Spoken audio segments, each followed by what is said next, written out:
Decision 2015, that's the theme for Unrendered programs in this year, a new year we've just started. My guest on this first edition is the Honorable Prime Minister, Dr. Ralphie Gonsalves. Dr. Gonsalves, I know we're going to be very challenged in sort of getting through the essence of all your essays just within the constraints of time that we have, but we're going to make a good stab at it.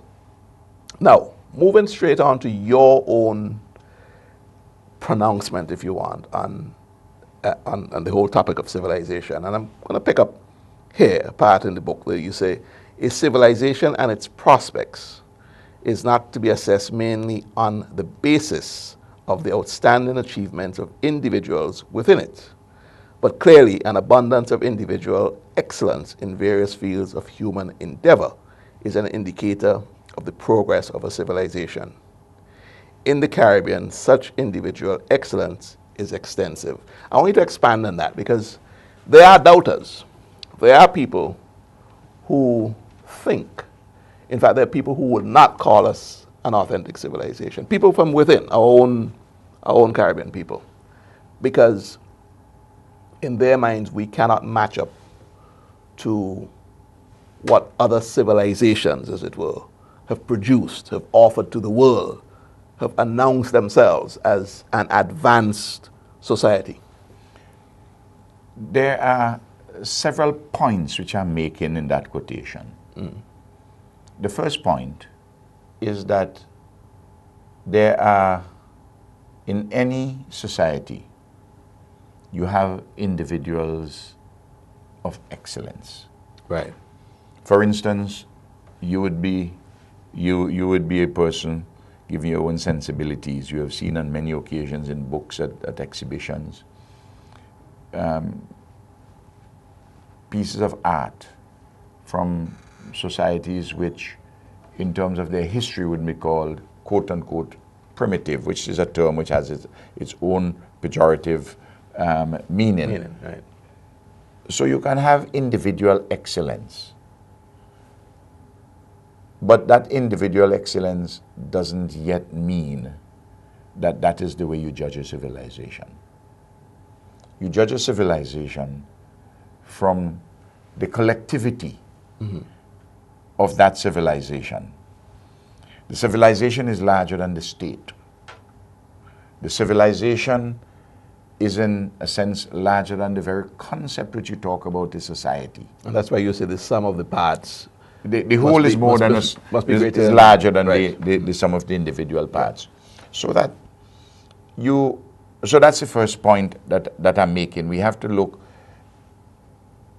We have a lot of individual excellence, but the success of the civilization has to be more than that. Though excellence in many persons within the society would indicate that there is a civilization of quality, right, of sophistication. And that spans across all disciplines. All right? disciplines. So we're talking about, to use your reference, people who do art. Yes. People in the medical field. Every area, pilots, music, every area. Exactly. The people who are involved in agriculture. Right. You know, the craftsmen. The people, we have fantastic masons who deal with stonework. They're called, in some quarters, the Italians. Vincentians are called the Italians of the Caribbean. I rather to call the Italians who work in stones the Vincentians in Italy. or the Caribbean people in Italy. Yes, and so on and so forth. Right. So this is what, but the other point which is connected to what I'm making there is that the old reference points that the good only came out of other societies is unacceptable for us if we have to develop. The very notions of beauty, and I can use that to illustrate the point I'm making. And some people may not agree with this, but in our own society, historically, of course, it has changed tremendously in recent times. the notions of beauty were European notions of beauty. So Eurocentric view. It was a Eurocentric view of beauty. Particular type of hair, particular type of nose, lips, and so on. Nowadays, there's a different perspective on lips. People with thin lips are trying to pump them up using Botox to make them look thick. Right. No, you know what I can do here to illustrate the point poetically. There's a beautiful poem by Hilton Vaughan, H.A. Vaughan of Barbados. He wrote this poem in the early 1940s. A remarkable man, kind of Renaissance Caribbean man. Born in Dominican Republic of Barbadian parents who had gone to work there. He was a lawyer, he's a historian, he was a judge, he was a poet, he became a cabinet minister. True Renaissance. Yes. And in the 1940s, early 1940s, he wrote a poem called Revelation. This was after the period of the anti-colonial uprisings in the 1930s. And Hilton Vaughan, chooses the Caribbean woman as a synonym for what is magnificent in our civilization. We were beginning to redefine ourselves as a people after the anti-colonial uprisings, when we are saying, listen, we need to have a greater control of our own destiny. And that is where the social democratic revolution began, which ended in independence of a political, constitutional kind. And he compared in his poem, Revelation, what is magnificent in our civilization, the Caribbean woman, how beautiful she is, with the European notion of beauty, the Helen of Troy, who was seen as a classical European lady of beauty. He doesn't mention Helen of Troy in the poem, but he speaks of the face that launched 1,000 ships, which is the allusion to Helen of Troy. So you can see him looking at a Caribbean woman, and he says to her, turn sideways now, and let them see what loveliness escapes the schools. Then turn again and smile and be the perfect answer to those fools who always prate, who always prattle of Greece and Rome, the face that launch 1,000 ships and such like things, but keep tight lips for burnished beauty nearer home. So it's a profound, very profound, representation in poetic language of the point which I am making here. And which I've been making inside of the using book. the woman as a synonym. If the Caribbean woman. Yes, the Caribbean woman. Yes. If I'm just to sort of digress from the main thing of the book we're talking about, but I don't want us to get caught on this. But you take the same Caribbean woman today, and there are a lot of questions about their own sense of self and sense of beauty, because you see people arguing that they are selling out, as it were. They're surrendering to the Eurocentric idea of beauty, the straight hair, the weaves, the bleaching of the skin, and so on. Well, it's a complicated process, and it is uneven, because sometimes in the same breast of the woman who may have some equivocation and doubt, in her own breast too, she would feel at very important moments that she is something special as a Caribbean person. And I have no doubt about that. So that it's a contradictory process, not only within but between peoples. And the influences which come from overseas, which challenge our maintenance of our Caribbean civilization, really the television, the cinema, the internet, the all-important media of communication, which we must master. Yes. But we must master them within our own interests. And not just a wholesale adoption. Absolutely. And that we see these things through the prism of our own eyes. But to do so, we must have a base. And that base is an acceptance and an inculcation in us of the notion of a Caribbean civilization that no one is better than us, even though we are not better than anyone else. You talk about 8 core characteristics that mark our Caribbean civilization, and I'm again reading from the book. Namely, geographic, physical, and environmental factors of the archipelago and seaboard Caribbean. A shared history of European conquest, settlement, colonialism, and empire. A population mix derived from indigenous peoples, Anglo-Saxon, Portuguese, Africans, Asians, Jews, and, you said lately, Arabs. A core of shared political values, both adopted and adapted, mainly from Western Europe, and forged through the workings of the political process in the Caribbean. And so I'm not going to read all 8, but the tenets, which I'll call them, or the characteristics that you define as a mark of our Caribbean civilization. You are, and I'm putting it to you, that you are somebody who's well-read, somebody who is yourself a prolific writer, a deep passion for self-definition and understanding self. And so, this seems to you an obvious center. How do you translate that or impart that to the average man and woman? How do Caribbean leaders, if not themselves, who need that centering, how do we get to that space and time?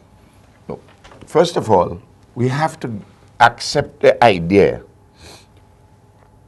that we are, because you can't communicate something unless you accept it. So first of all, we have to accept it.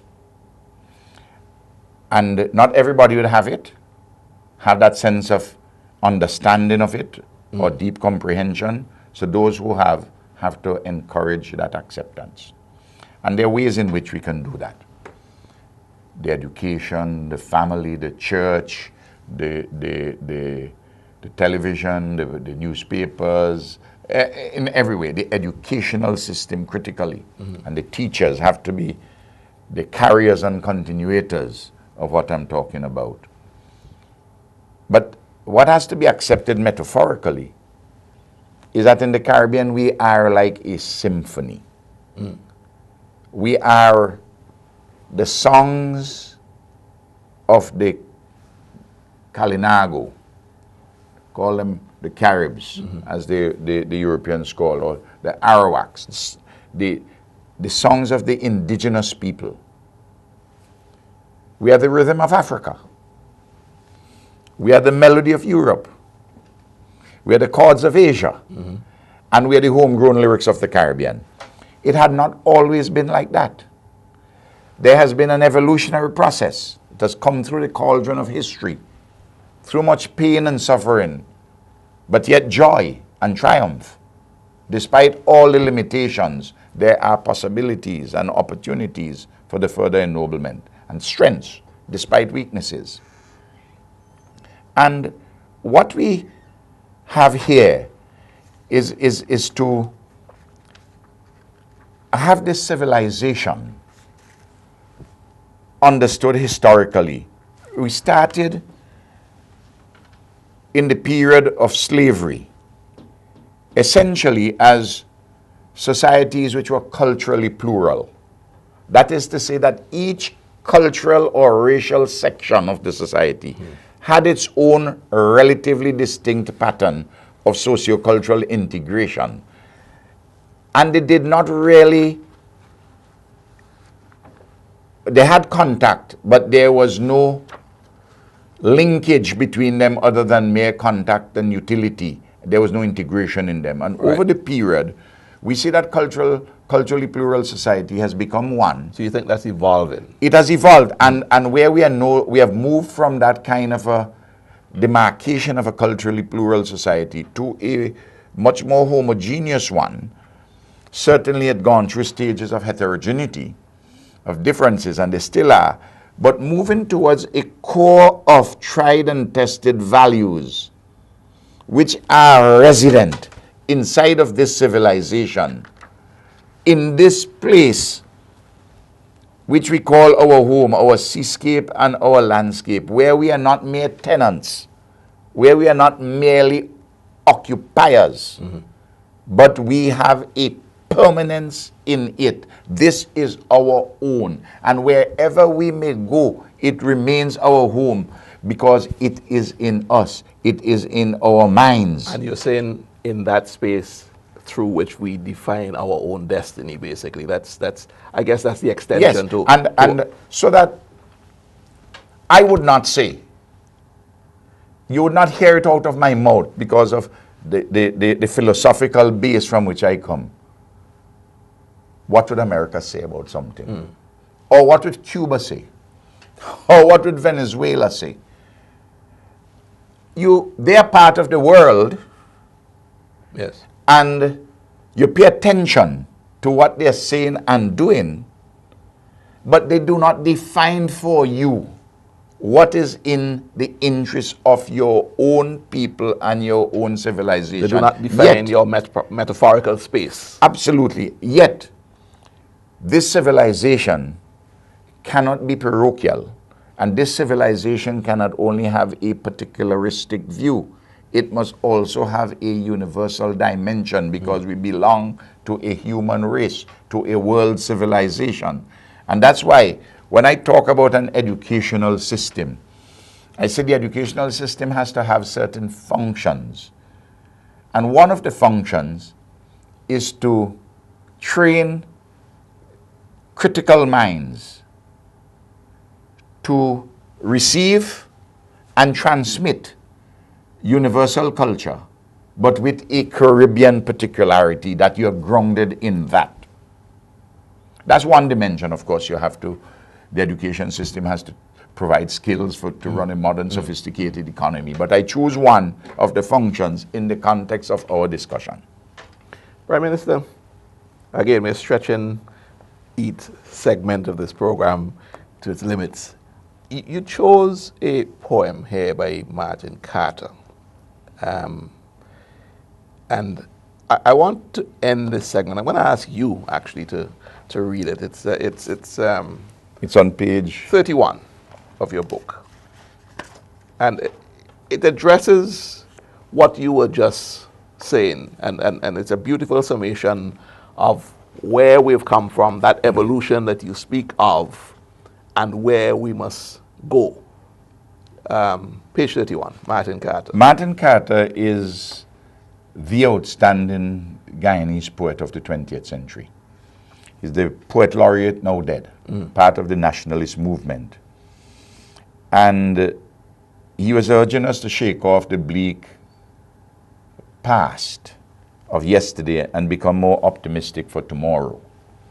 And he was doing so in the context of our own history. So some of the language is metaphoric. Right. But as always with metaphors, pregnant with meaning. Yes. Some of it is quite colorful, but very profound. He says, I come from the nigger yard of yesterday, leaping from the oppressor's hate and the scorn of myself. I come to the world with scars upon my soul, wounds on my body, fury in my hands. I turn to the histories of men and the lives of the peoples. I examine the shower of sparks and the wealth of the dreams. I am pleased with the glories and sad with the sorrows, rich with the riches, poor with the loss. From the nigger yard of yesterday, I come with my burden. To the world of tomorrow, I turn with my strength. And what happens in this process, and another poet, our own, Sheikh, talks about when we are coming home to ourselves. I actually did flag that poem as well. And when we are going forward with our strengths, we have to learn from our parents, our grandparents, and in coming home, we have to come home to ourselves. But We have to make compromises because we are ourselves children of compromises. Colonialism, different ethnic backgrounds and so on, but we are forming the whole. This is what Sheikh is talking about, Yes. Sheikhin. We're forming the whole out of differences and divisions. This is what I'm saying also when we move from a culturally plural society to one which is more creolized and becoming more a homogeneous society, Right. where we have to build a core of values in this Caribbean civilization, with different dimensions, including a religious base, because that is part of our civilization. And Paz talks interestingly about the genius of the peoples as part of the foundation of the civilization. And you notice Carter says, Martin Carter, I turn to the histories of men and the lives of the peoples. And that is why when in my own case, I'm focusing public policy on people, people-centered vision. People tell me that I'm pie in the sky. Some critics say that. Of course, I come to the table with a whole view as to where we are and where we ought to go. Of course, I am myself subject to limitations and weaknesses, but I want to go forward tomorrow with my strengths and with your strengths, and we hold one another and we reduce as far as possible each other's and the society's weaknesses and limitations, but lift ourselves with our strengths and Dr. going Gonsalves, forward. we're going to hold it there. I sense the passion from which you're telling me that the core of your politics basically is the center of it surrounds a wholeness of who we are. Absolutely. And I think that's the message Absolutely. that you're coming across with. We'll pick it back up when we come Sure. back. This is Unrendered on IKTV. We say it's Decision 2015, and we will continue with our guest, Dr. the Honorable Ralphie Gonsalves, when we come back from the break.